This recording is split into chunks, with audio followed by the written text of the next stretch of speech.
اعوذ باللہ من الشیطان اللعین الرجیم بسم اللہ الرحمن الرحیم الحمد للہ رب العالمین والعاقبۃ للمتقین والجنۃ للمؤمنین والنار للمنافقین الحمد للہ الذی جعلنا من المتمسکین بولایت علی ابن ابی طالب واولادہ المعصومین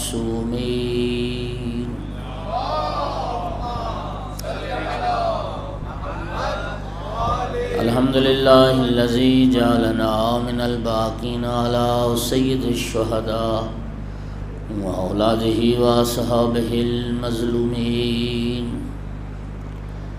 الصلاۃ والسلام والتحیۃ والاکرام علی رسولہ الکریم شفیع المذنبین انیس الغریبین ورحمۃ للعالمین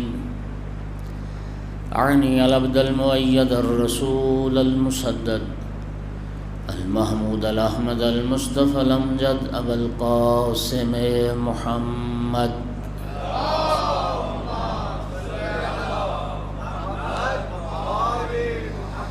ثم الصلاة والسلام والتحیۃ والاکرام علی آلہ الطیبین الطاہرین المعصومین المنتجبین المنتخبین المظلومین واللعنۃ الدائمۃ علی اعدائہم ملعونین من یوم عداوتہم الی قیام یوم الدین وبعد یوم الدین اما بعد فقال سبحانہ وتعالی فی کتابہ المجید بسم اللہ الرحمن الرحیم وما خلقت الجن والانس الا لیعبدون صلوات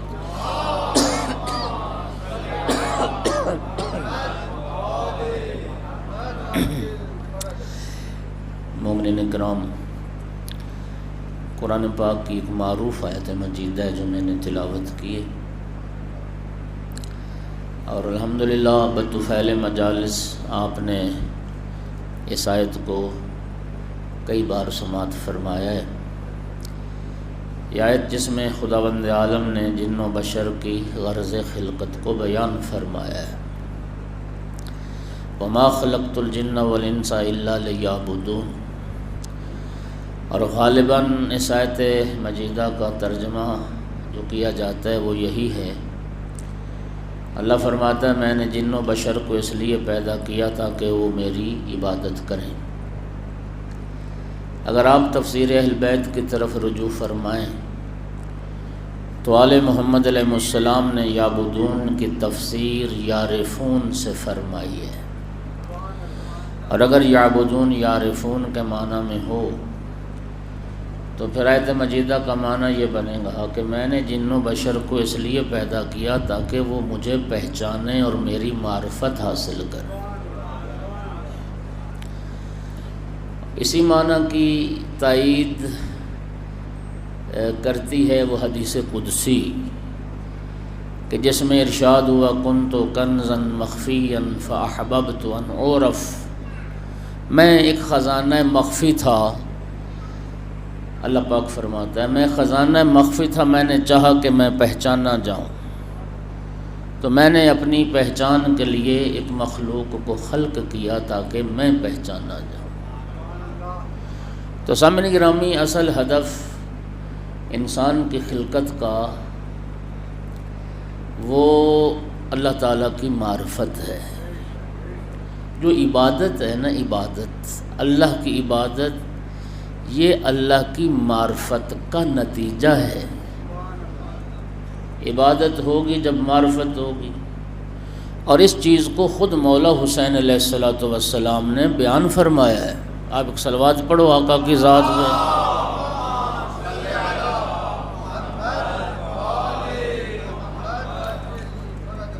سالار شہیدان امام حسین علیہ السلام نے فرمایا ما خلق اللہ العباد الا لیعرفوہ، اللہ نے اس لیے بندوں کو پیدا کیا تھا کہ بندے اپنے رب کو پہچانیں، یعنی یہ دوسری تائید ہو گئی کہ غرض خلقت معرفت ہے، معرفت رب۔ ما خلق اللہ العباد الا لیعرفوا، اللہ نے اس لیے بندوں کو پیدا کیا تاکہ بندے رب کو پہچانیں۔ وَإِذَا عَرَفُوهُ عَبَدُوهُ، فرمایا جب بندے رب کو پہچان لیں گے تو پھر اللہ کی عبادت بھی کریں گے۔ میری بات کی تائید ہو گئی؟ امام حسین علیہ السلام نے عبادت خدا کو نتیجہ معرفت خدا قرار دیا ہے۔ جسے اللہ کی معرفت ہوگی وہ اللہ کی عبادت بھی کرے گا، جسے معرفت پروردگار نہ ہو وہ کیا جانے کہ سجدہ خالق کی لذت کیا ہے، جسے معرفت رب نہ ہو وہ کیا جانے سرکار دو عالم کی اس حدیث کو کیا سمجھے جو رسول اللہ نے فرمایا تھا کہ بھوکا کھانا کھانے سے سیر ہو جائے گا، پیاسا پانی پی کے سیراب ہو جائے گا، وَإِنِّي لَأَشْبَعُ مِنَ الصَّلَاةِ، میرا اللہ میرا جی کبھی نماز سے نہیں بھرتا ہے۔ جسے معرفت پروردگار نہیں وہ نبی کریم کی اس حدیث کو کیا سمجھے کہ آقا فرماتے قرۃ عینی فی الصلاۃ، نماز میں محمد کی آنکھوں کی ٹھنڈک۔ نماز کا وقت ہوتا تھا تو نبی کریم جناب بلال سے فرماتے تھے ارحنا یا بلال، یعنی وقت نماز ہو گئے، اذان دو، ہم نماز ادا کریں اور راحت حاصل کریں، ہمیں راحت پہنچاؤ، یعنی اذان دو تاکہ عبادت خدا سے ہم راحت پائیں، لذت پائیں۔ جسے معرفت رب نہ ہو وہ امام حسین علیہ السلام کے اس جملے کو کیا سمجھے گا کہ پروردگار حسین عاشق ہے تیری نماز کا۔ اس لیے مولا حسین علیہ السلام نے عبادت خدا کو نتیجہ معرفت خدا قرار دیا۔ تو اصل غرض یہ ہے کہ انسان اللہ تعالیٰ کی معرفت حاصل کرے اور رب کو پہچانے۔ مولا امیر المومنین علیہ السلام نے بھی فرمایا اعلی المعارف معرفت اللہ، معارف تو بہت ہیں لیکن سب سے بلند ترین جو معرفت ہے وہ رب کریم کی معرفت ہے، وہ اللہ کی معرفت، اور اللہ کی معرفت نبی کریم صلی اللہ علیہ وآلہ وسلم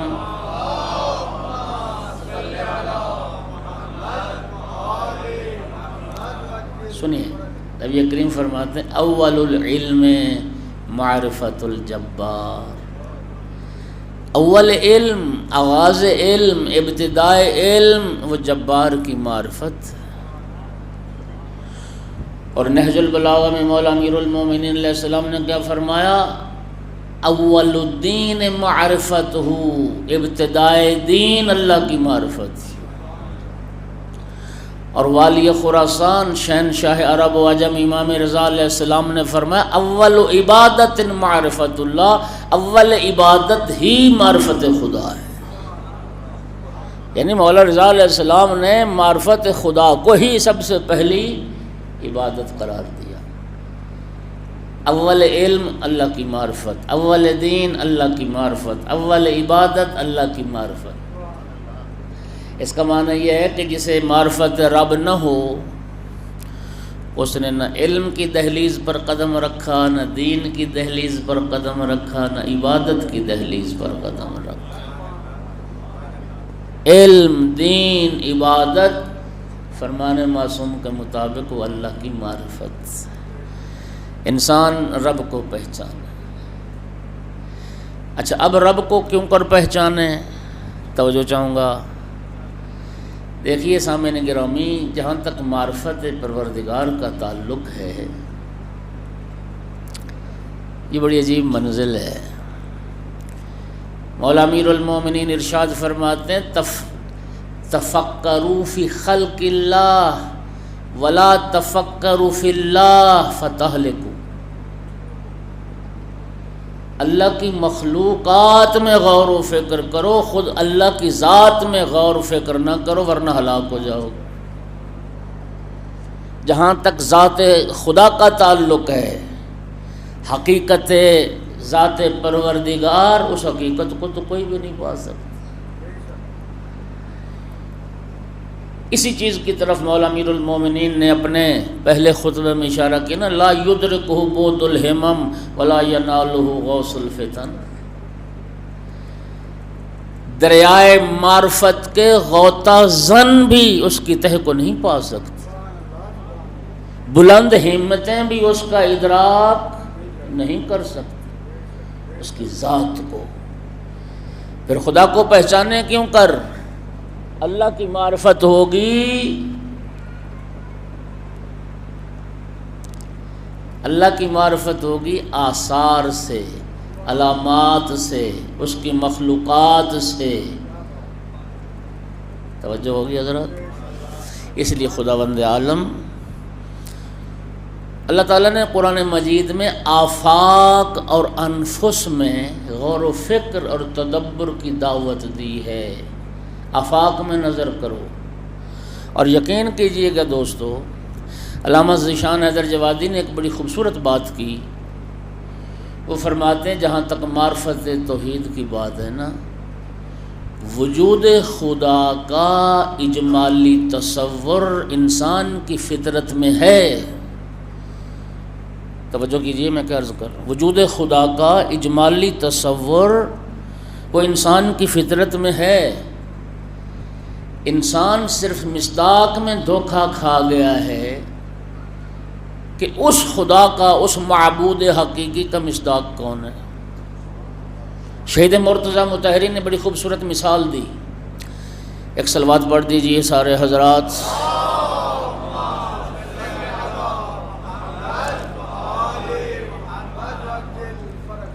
ایک مثال دی، وہ فرماتے ہیں کہ بچہ، دودھ پیتا بچہ بھوک کا جب احساس کرتا ہے، جب اس کو بھوک لگتی ہے، محسوس کرتا ہے، پیاس محسوس کرتا ہے، تو اس کے اس احساس کی حقیقی تکمیل کیا ہے کہ ماں اس کو دودھ پلا دے۔ اور اگر ماں اس کو دودھ نہیں پلائے گی تو پھر وہ اپنی بھوک مٹانے کے لیے جو اس کے ہاتھ میں آئے گا وہ منہ میں ڈالے گا۔ ایسے ہی ہے، کاغذ پکڑے گا منہ میں ڈالے گا، مٹی اٹھائے گا منہ میں ڈالے گا، جو اس کے ہاتھ میں آئے گا وہ منہ میں ڈالے گا۔ اس کو اپنے اس احساس کی تکمیل کرنی ہے، اس کو بھوک لگی، اس کو پیاس لگی ہے، اور وہ اپنے طور پہ چونکہ بچہ ہے وہ سمجھ رہا شاید انہیں چیزوں سے میرا پیٹ بھر جائے گا، لیکن اس کے احساس کی حقیقی تکمیل ہوگی جب ماں اس کو دودھ پلا دے۔ شہید مرتضیٰ مطہری لکھتے ہیں کہ عبادت انسان کی فطرت اور سرشت میں رکھ دی گئی ہے، کسی نہ کسی کے سامنے سر جھکائے گا، کسی نہ کسی کی عبادت کرے گا۔ جہاں دین کا پیغام نہیں پہنچا، جہاں نبی نہیں پہنچے، آپ کوئی ایسا ایک خطہ تصور کر لیں، وہاں کے لوگ بھی کسی نہ کسی کے سامنے سر ضرور جھکاتے ہوں گے۔ سامعین گرامی، انبیاء توجہ فرمائیے، عبادت سکھانے نہیں آئے، انبیاء آئے تھے یہ بتانے کے لیے کہ لائق عبادت ہے کون۔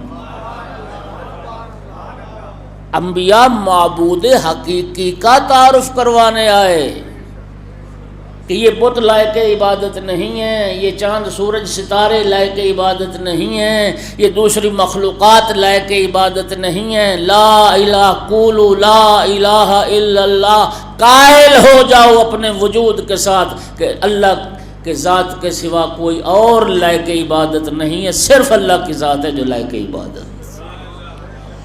اس لیے جوادی صاحب نے جو بڑی بات لکھی نا خوبصورت، وہ فرماتے ہیں، توجہ کیجئے، معصوم کی حدیث ہے کہ یہ جو سورہ توحید ہے نا، سورہ توحید، جو بندہ اس سورہ توحید کی تلاوت کرتا ہے اور اس سورہ توحید پر ایمان رکھتا ہے، فقد عرف اللہ، اس نے خدا کو پہچان لیا۔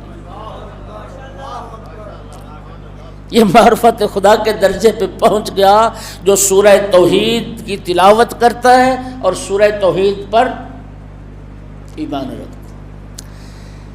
سامعین گرامی، جوادی صاحب فرماتے ہیں کہ وہ جو وجود خدا کا اجمالی تصور ہر انسان کی فطرت میں ہے، اس لیے سورہ توحید کہاں سے شروع ہو رہی ہے؟ قل اللہ احد نہیں، قل ہوا اللہ احد، ہوا، اللہ سے پہلے ہوا۔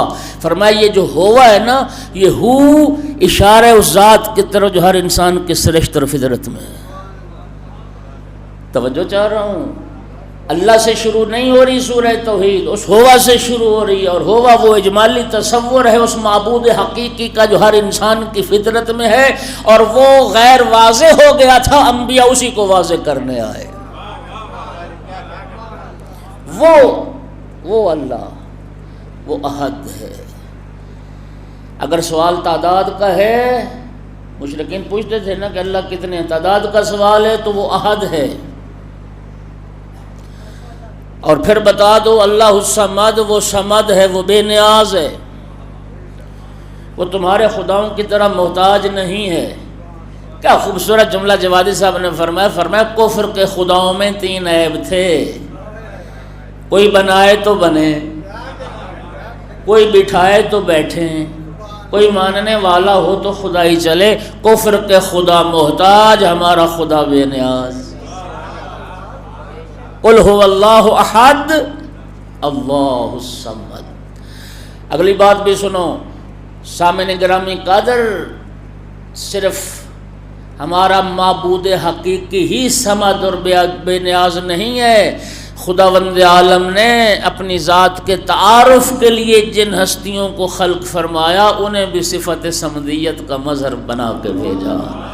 وہ ہستیاں بھی نہ کسی کے بنانے کی محتاج، نہ کسی کے بٹھانے کی محتاج، نہ کسی کے ماننے کی محتاج، نہ کسی سقیفہ کی محتاج۔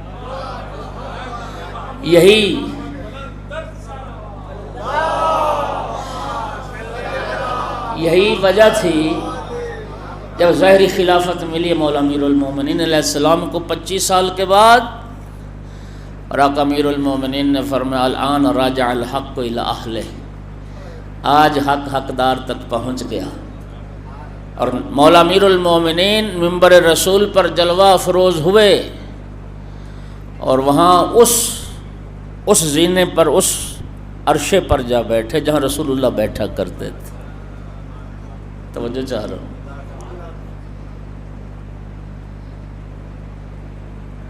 لوگوں میں چمگوئیاں شروع ہو گئی ایسے ہی، جب امیر المومنین اس جگہ بیٹھے ایک دوسرے کے کان میں ذرا امیر المومنین علیہ السلام تاڑ گئے کہ اب انہیں کیا تکلیف ہو رہی، ہاں اس جگہ پہ کیوں بیٹھے؟ مولا نے فرمایا یہ شور کیسا ہے؟ کسی نے جرت کر کے کہا یا علی آپ وہاں جا بیٹھے جہاں رسول اللہ بیٹھا کرتے تھے۔ فرمایا ایھا الناس ھذا الخشبہ، لوگوں یہ ممبر لکڑی کا ممبر ہے، فتح مکہ والے دن کہاں تھے؟ میرے قدم مہر نبوت کی سواری کر رہے تھے۔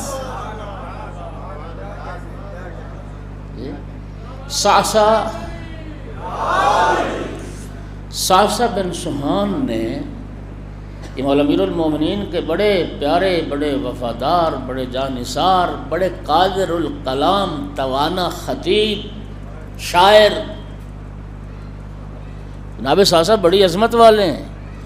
آپ اندازہ کریں اس بات سے، جناب صعصع کی عظمت کا اندازہ لگائیں کہ خطیب منبر سلونی صعصع سے خواہش کرتا ہے صعصع تو خطبہ پڑھ، علی تیرا خطبہ سنیں۔ صعصع بن سہان اٹھے اور فی البدی اشعار پڑھے، اس میں ایک جملہ کہا ما زانت کل خلافت بل زینت الخلافہ، یا علی خلافت نے آپ کی عزت کو نہیں بڑھایا، آپ نے خلافت کی عزت کو بڑھایا۔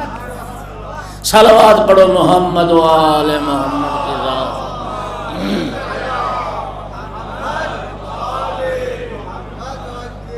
یہ نعرے میں تھوڑی سی کنجوسی کرتے ہیں آپ ویسے۔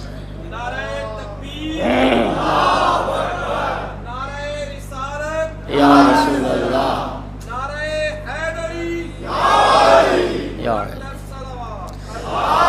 اللہم صلی علی محمد و آل محمد۔ لم یلد ولم یولد، وہ جو معبود حقیقی ہے وہ رشتہ داری سے پاک ہے۔ لم یلد، اس نے کسی کو نہیں جنا، یعنی اس کا کوئی بیٹا نہیں۔ ولم یولد، نہ کسی نے اس کو جنا ہے، اس کا کوئی باپ نہیں۔ ولم یقل لہ کفوا احد، مولا رضا علیہ السلام فرماتے ہیں اللہ کی کم از کم معرفت یہ ہے کہ دل و جان سے اقرار کرے اشہد ان لا الہ الا اللہ، اور یہ اقرار کرے کہ لا شبہ لہ ولا شبیہ لہ ولا نظیر لہ ولا مثال لہ ولا مثیل لہ ولا ضد لہ ولا ند لہ۔ میں گواہی دیتا ہوں اللہ کے سوا کوئی لائق عبادت نہیں، اور گواہی دے اس بات کی کہ اس کی مثال نہیں، اس کا مثیل نہیں، اس کی نظیر نہیں، اس کی شبیہ نہیں، اس جیسا کوئی نہیں، نہ اس کی کوئی ضد ہے نہ اس کی کوئی ند ہے، پھر وہ توحید کی معرفت رکھتا ہے۔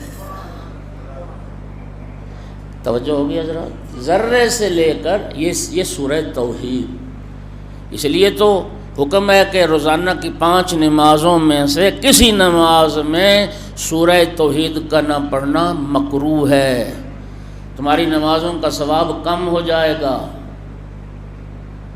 اور افضل مولا امیر المومنین علیہ السلام نے صحابہ کی ایک جماعت کو مولا علی کی سربراہی میں یمن بھیجا تھا۔ جب اس مشن سے واپس آئے، نبی کریم نے صحابہ سے احوال سفر دریافت کیے۔ کسی نے یا ذرا شکایت کہا یا رسول اللہ باقی تو معاملہ ٹھیک رہا، اتنے دن مولا علی جو نماز پڑھاتے رہے تو ہر نماز میں سورہ الحمد کے بعد سورہ توحید ہی پڑھتے تھے، کوئی دوسری سورت نہیں پڑھی۔ سرکار نے یوں اس کی ران پہ ہاتھ مارا، فرمایا علی کا گلہ نہ کر، مولا علی سورہ توحید سے محبت کرتا ہے، ذات توحید علی سے محبت کرتے ہیں۔ سورہ توحید تو افضل سورہ ہے، 3 بار پڑھو ختم قرآن کا ثواب ملتا ہے، توجہ کیجئے ذرا۔ اور سامعین گرامی قدر، اس لیے رسول اللہ نے فرمایا تھا یا علی انت فی امتی مثل قل هو اللہ احد فی القرآن، یا علی میری امت میں آپ کی مثال ایسی ہی ہے جیسے قرآن مجید میں سورہ قل هو اللہ احد، جو 3 بار پڑھ لینا ختم قرآن مکمل ثواب ملتا ہے۔ فرمایا یا علی جو زبان سے بھی دل سے بھی اپنے کردار سے بھی تجھ سے محبت کرتا ہے اس کا ایمان بھی مکمل ہو جاتا ہے۔ صلوات پڑھیے آقا کی ذات پہ بلند آواز۔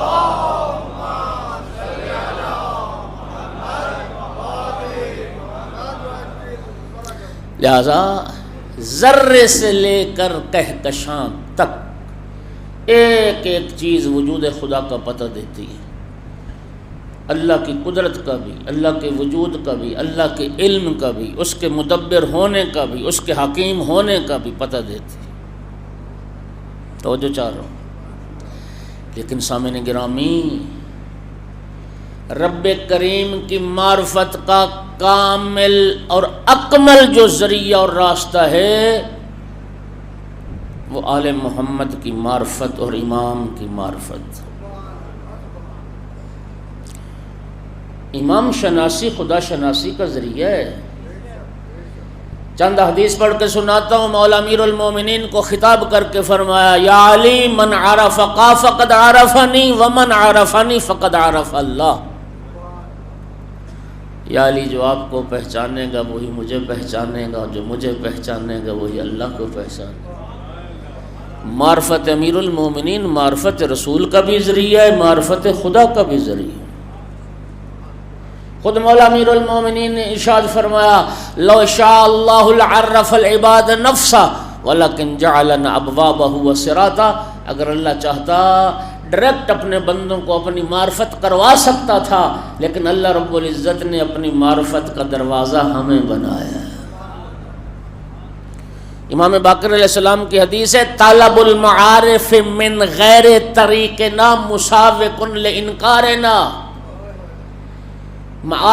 معرفت کی جمع، فرمایا تمام معارف ہمارے طریقے سے ہٹ کے، ہمارے ذریعے سے ہٹ کے کوئی معارف طلب کرے گا وہ ہمارے انکار کے برابر ہے اور ہمارے انکار کے مساوی۔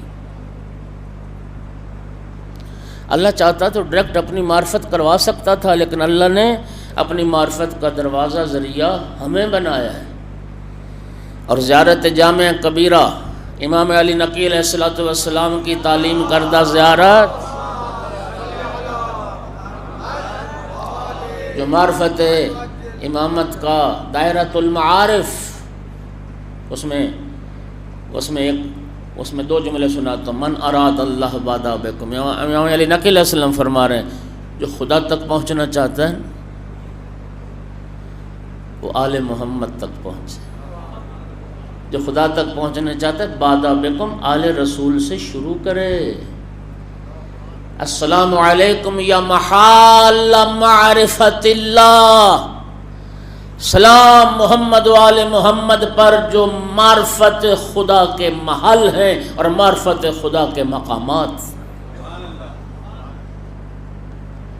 امام شناسی خدا شناسی کا ذریعہ ہے، امام کی معرفت اللہ کی معرفت کا ذریعہ ہے. جیسے معرفت امام نہ ہو وہ اللہ کی معرفت خاک حاصل کرے گا. توجہ ہوگی حضرات؟ اچھا اب ایک خوبصورت بات کا لطف لیں. ساری دنیا کی معرفت رب کا انداز اور ہے، لیکن خود محمد و آل محمد علیہ السلام کی معرفت رب کا انداز اور ہے. ہماری معرفت اور ہماری طاقت اتنی، بساط اتنی، اس سے زیادہ ہماری پرواز ہی نہیں. ہم نے اثر سے مؤثر کو پہچانا، یعنی ہم نے دھواں دیکھ کر آگ کا یقین حاصل کیا. اور رب کریم نے بھی اسی چیز کی طرف دعوت دی. آثار میں غور و فکر کرو، زمین، آسمان، انہار، اشجار، پہاڑ، کوئی تو ہے ان کا پیدا کرنے والا.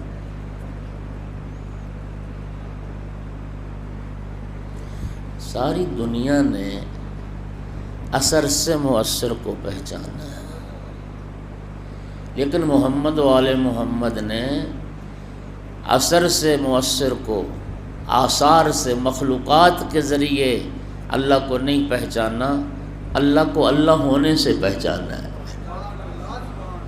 ہائے ہائے، آپ نے لطف نہیں لیا. تھوڑا سا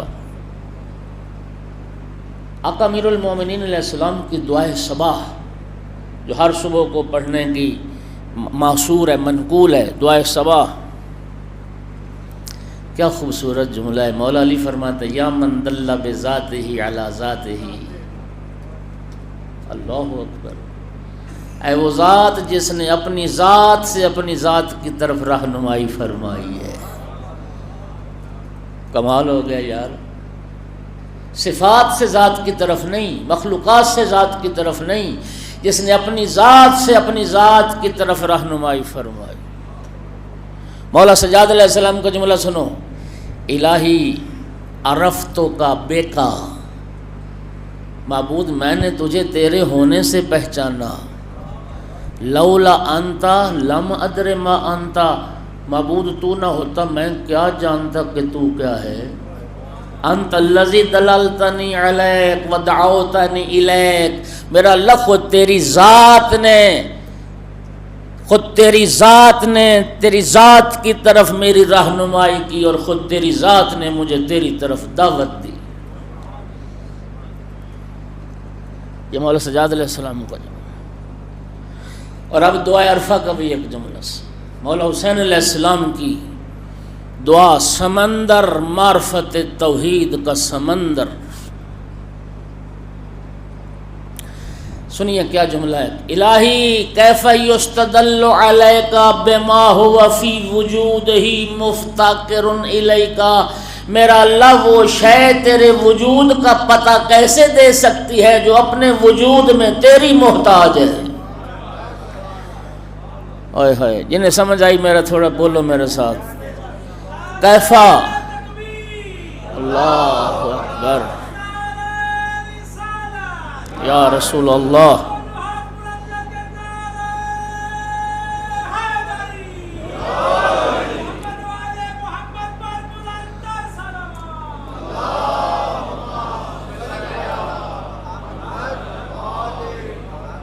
کیا خوبصورت جملہ فرمایا. کیف یستدل علیک بما هو فی وجودہ مفتقر الیک، میرا اللہ جس چیز کو وجود تو نے بخشا وہ تیرے وجود کی رہنما کیسے ہو سکتی؟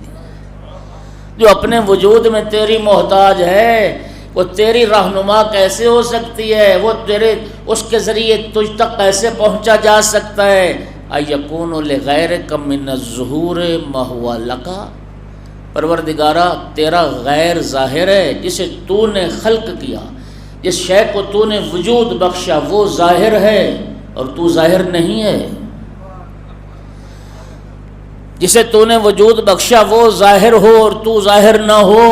متا غبت حتی تحتاج دلیل حتی تحتاج الی دلیل یدل علیک، معبود تو غائب ہی کب ہوا ہے کہ کسی رہنما کی ضرورت ہو جو تجھ تک پہنچائے۔ عامیت عین لا ترا کا، پروردگارہ اندھی ہو جائیں وہ آنکھیں جو تیرا دیدار نہ کر سکیں، اندھی ہو جائیں وہ آنکھیں جو تیرا دیدار نہ کر سکیں۔ مولا امیر المومنین سے کسی نے پوچھا، یا علی، ظالب یمانی نے پوچھا نہج البلاغہ میں، یا علی حل رأیت ربک، یا علی آپ نے اپنے رب کو دیکھا ہے؟ فرمایا لم اعبد ربا لم ارا، علی اندیکھے رب کی عبادت نہیں کرتا، میں اس رب کی عبادت نہیں کرتا جس کو نہ دیکھا ہو۔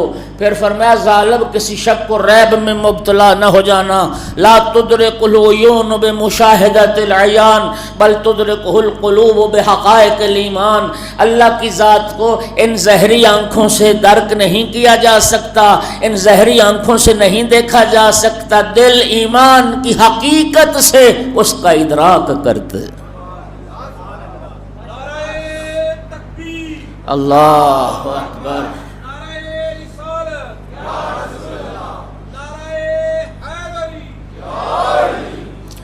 الہی جملہ سنیے کیا خوبصورت، الہی ترددی فی الآثار یوجب بعد المزار، امام حسین علیہ السلام کی دعا، معبود اگر میں آثار میں غور و فکر کرنے کے بعد مؤثر تک پہنچوں، آثار میں غور و فکر کے بعد میں معبود اگر تیرے تک پہنچنا چاہوں گا تو پھر تو تجھ تک پہنچنے میں بہت دیر لگ جائے،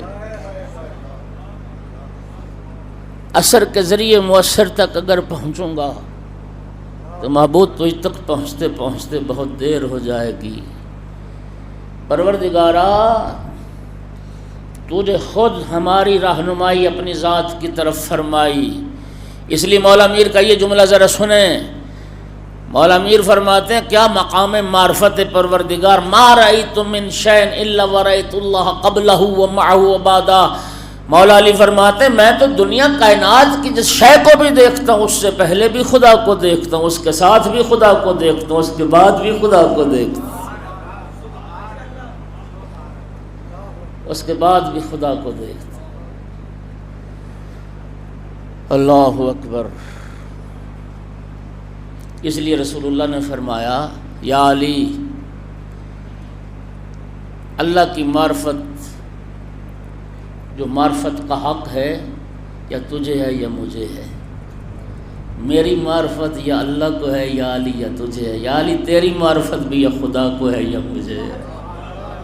صلوات پڑھ دو محمد و آل محمد اللہ پہ۔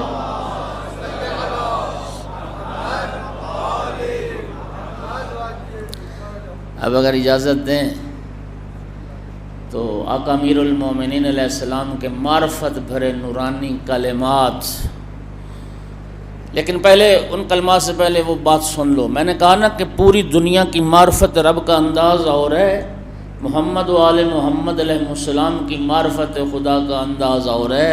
دنیا نے اثر سے مؤثر کو پہچانا، مخلوق سے خالق تک پہنچے، لیکن محمد و آل محمد خالق سے ہی خالق تک پہنچے۔ یہ فرق کیوں پیدا ہوا؟ سنو یہ فرق کیوں پیدا ہوا۔ سامعین گرامی، جو کائنات کی تخلیق کے بعد خلق ہوئے انہوں نے کائنات کی اشیاء سے خالق کو پہچانا، اور کائنات جن کے صدقے میں خلق ہوئی، ماہ ربیع الاول شروع ہو گیا۔ وہ حدیث نورانی امیر المومنین کا جملہ سنو، کان اللہ لم یکن معہ شیء، علی مولا فرماتے ایک ذات وحدت تھی، کچھ نہ تھا، عدم کا سناٹا تھا، اللہ رب العزت نے عدم کے سناٹے کو توڑا، ہمارے انوار کو خلق فرما کے۔ یعنی ایک وقت تھا جب کوئی نہ تھا، وہ خالق اور یہ مخلوق، انہوں نے خدا کو خدا ہونے سے پہچانا۔ اب آقا امیر المومنین علیہ السلام کے چند نورانی کلمات سنو۔ اللہ وحدہ لا شریک، اور یقین کرنا دوستو، ابن ابی الحدید معتزلی عالم اہل سنت شرح نہج البلاغہ میں اس نے یہ اقرار کیا، اعتراف کیا۔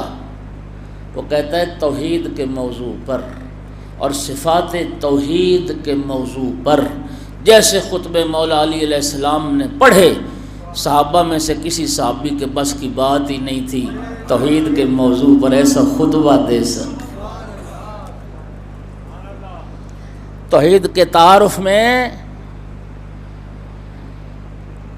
یہ حرف اول بھی ہیں اور نقش آخر بھی۔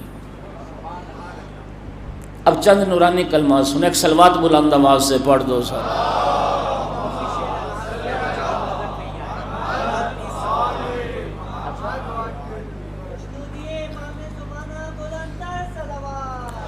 اللہم صلی علی محمد وعلی محمد۔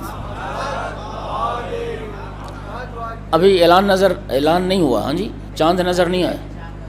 اچھا ہو گیا ہے، اچھا چلو پھر چاند نظر نہیں آیا، کل انشاءاللہ پھر آپ کی سمع خراشی کریں گے۔ ایک صلوات اور پڑھیے سارے حضرات۔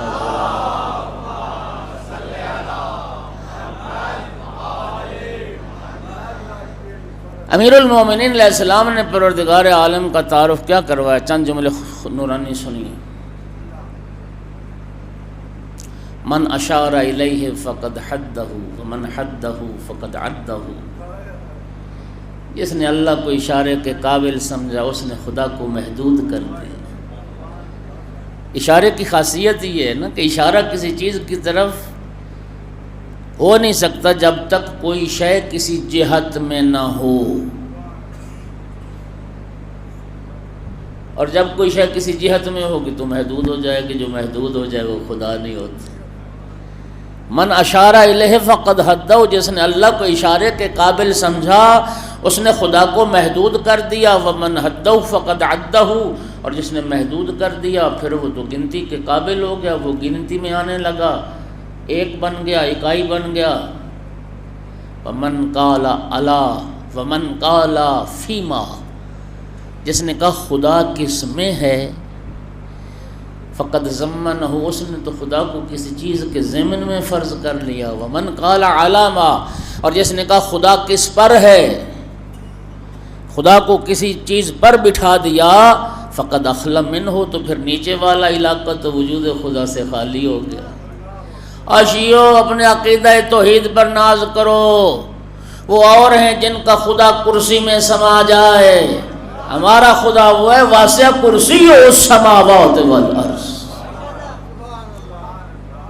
ارض و سما سے وسیع ہے جس کی کرسی۔ کائن لا حدث،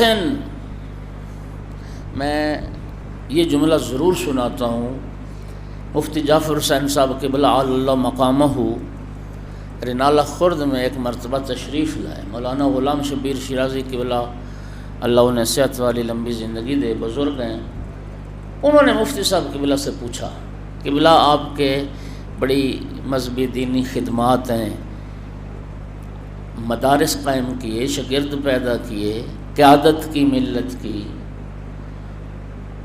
نہج البلاغہ کا ترجمہ، امیر المومنین کے کلام کا ترجمہ کوئی آسان بات ہے؟ اور ایسا عظیم شان ترجمہ میں نے آغا شفا سے خود سنا، حافظ آباد میں سیمینار تھا، آغا شفا فرما رہے تھے کہ ہمارے ایک استاد کہتے تھے مفتی صاحب قبلہ کے ترجمہ نہج البلاغہ کے بارے، کہ ہمارا استاد کہتا تھا کہ ترجمہ پڑھیں تو یوں محسوس ہوتا ہے جیسے مولا علی اردو بول رہے ہیں، یعنی اتنا عظیم الشان ترجمہ، صحیفہ سجادیہ کا ترجمہ، سیرت امیر المومنین علیہ السلام جیسی نابغہ روزگار کتاب۔ تو پوچھا کہ آغا کوئی ایسی خدمت جس پر آپ کو ناز ہو؟ مفتی صاحب نے فرمایا مجھے کسی پر ناز نہیں ہے، خدا قبول کرے، لیکن عظمت توحید پر جو خطبہ ہے نا مولا امیر علیہ السلام کا پہلا نہج البلاغہ میں، اس کا ایک جملہ ہے جس کا ترجمہ کرنے پر مجھے ناز ہے۔ اور وہ جملہ مولا میر کا یہ ہے قائن لا عن حدث، اور کیا شاندار ترجمہ کیا، وہ ہے ہوا نہیں۔ آپ نے لطف ہی نہیں لیا، ان کو ناز ہے۔ قائن لا عن حدث، وہ ہے ہوا نہیں، ہوتا وہ ہے جو نہ ہو۔ موجود لا عن عدم، اس کا وجود عدم کی تاریکیوں سے نہیں نکلا۔ مع کل شین لا بمقارنۃ، وہ ذات ہر کسی کے ساتھ ہے لیکن ایسے ساتھ نہیں جیسے بدن بدن کے ساتھ ہوتا ہے۔ وغیر کل شین لا بمزایلۃ، وہ ہر کسی سے جدا ہے لیکن ایسے جدا نہیں ہے جیسے بدن بدن سے جدا ہوتا ہے۔ فاعل لا بمعنی الحرکات والآلہ، وہ فاعل ہے لیکن ایسا فاعل ہے نہ حرکات کا محتاج ہے نہ آلات کا محتاج ہے۔ وبصیر اذ لا منظور الیہ من خلقہ، فرمایا وہ ذات اس وقت بھی دیکھنے والی تھی جب دکھائی دینے والی شے کوئی نہیں تھی۔ ومتواحد اذ لا سکن یستانس بہ ویستوحش لفقدہ، وہ ایسی تنہا اور یکتا ذات ہے، اس کا کوئی ایسا مونس ساتھی نہیں ہے جس کو پا کے خوش ہو جائے اور جس کو کھو کے پریشان ہو جائے۔ مونس ہمدم کو پا کے خوش ہونا اور کھو کے پریشان ہو جانا یہ مخلوق کی صفت ہے، یہ خالق کی صفت نہیں۔ صلوات پڑھو محمد والے۔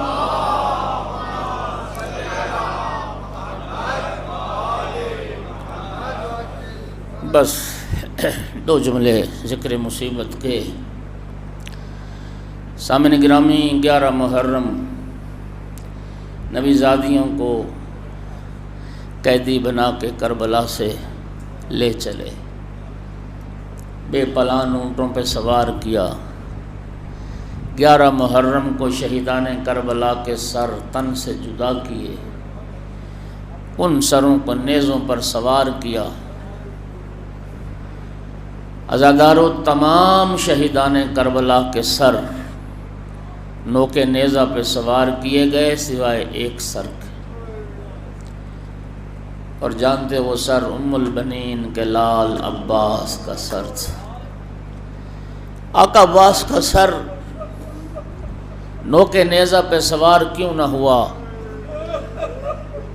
آپ نے علماء و ذاکرین سے ایک جملہ سنا ہے، وہ عقیدت کی بنیاد پر پڑھتے ہیں کہ مولا عباس علیہ السلام کا سر مبارک اس لیے نوکے نیزہ پر نہیں ٹکتا تھا، سوار نہیں ہوتا تھا کہ بہنوں کے ننگے سر نظر آتے تھے، رسول زادیوں کے ننگے سر نظر آتے تھے۔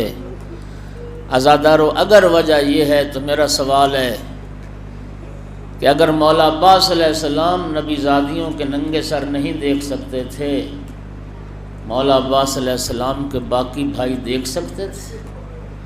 جناب علی اکبر دیکھ سکتے تھے؟ جناب قاسم و محمد نبی زادیوں کے برہنہ سر دیکھ سکتے تھے؟ کوئی بھی نہیں دیکھ سکتا تھا۔ عزادر وجہ یہ نہیں تھی، وجہ یہ تھی کہ روز عاشور جب فرات پہ پانی لینے گئے، مشکیزہ پر کر کے نکلے، عمر بن سعد نے حکم دیا کہ پانی خیموں تک نہ پہنچے۔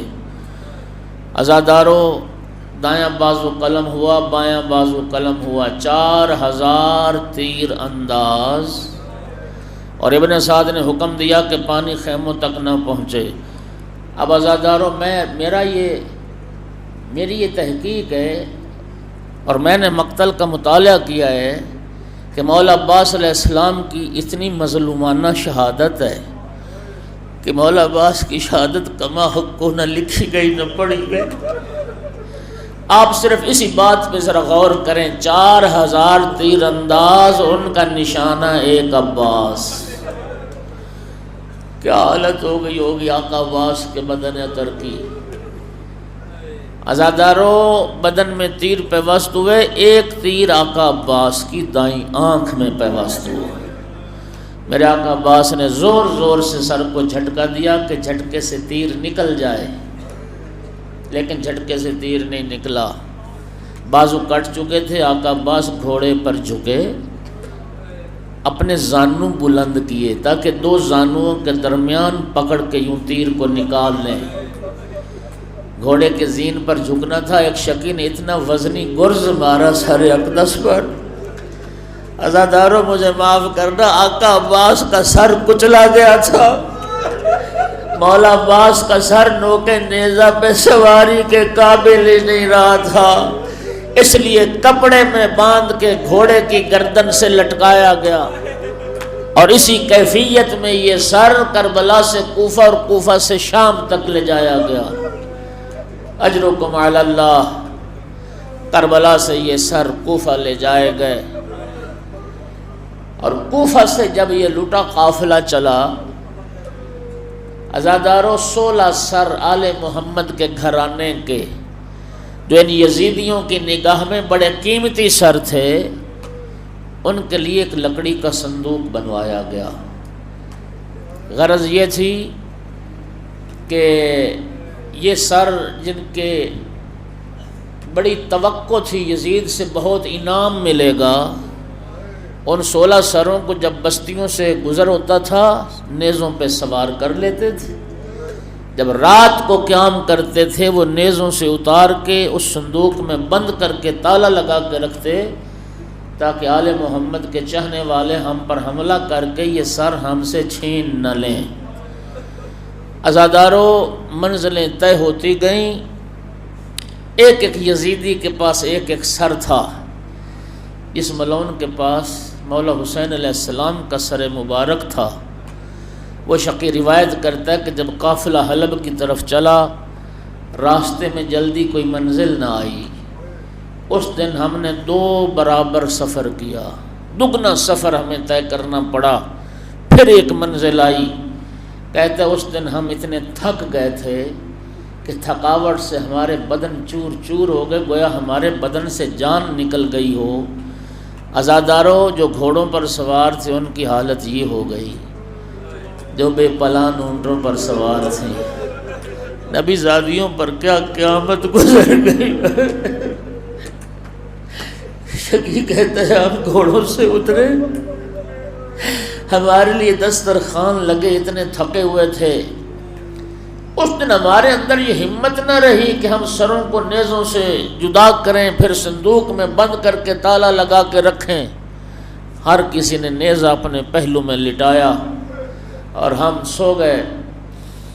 کہتا ہے آدھی رات کو، جس کے پاس مولا حسین علیہ السلام کا سر ہے، آدھی رات کو میری آنکھ کھلی، مجھے فکر تھی، میں نے اپنے ساتھیوں کا جائزہ لیا، میں نے قیدیوں کا بھی جائزہ لیا۔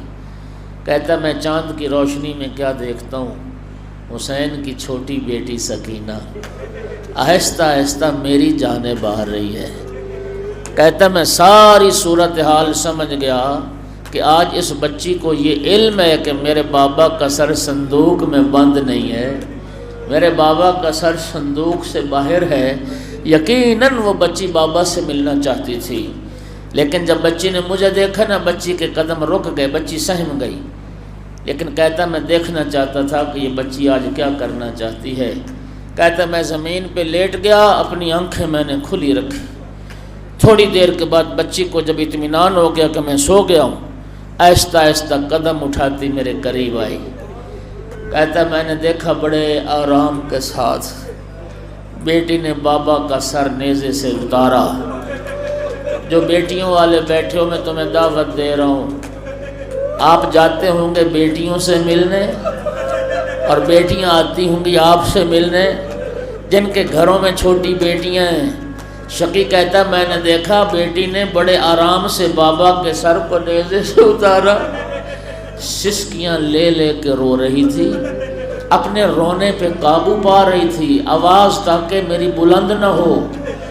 کیا کیا بچی نے؟ بس آخری 2 جملے کہنے لگا ہوں۔ بچی نے اپنے سر کو، بابا کے سر کو اپنی گود میں رکھا۔ شقی کہتا میں نے دیکھا کہ بچی نے باپ کے رخسار چومنا شروع کیا، بابا کے رخسار پہ بوسہ دینا شروع کیا۔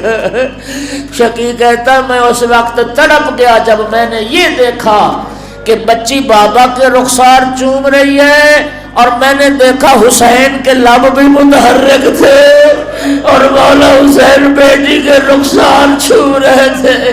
شقی کہتا ہے شقاوت مجھ پہ غالب آئی، میں اٹھا ہاتھ بلند کیا، بچی نے جلدی سے بابا کا سر زمین پہ رکھا، کہتی تھی ظالم مجھے نہ مار، میں سر لینے نہیں، میں تو بابا سے ملنے الا لعنت اللہ علی القوم الظالمین سیعلم الذین ظلموا ای منقلب ینقلبون ربنا تقبل منا انک انت السمیع العلیم۔ پروردگار ذکر کو قبول فرما، بانیان کے حوائج پورے فرما، جتنے عزادار تشریف فرمائے مالک سب کی حاجات کو پورا فرما، امام علیہ السلام کے ظہور میں تعجیل فرما۔ ربنا تقبل منا انک انت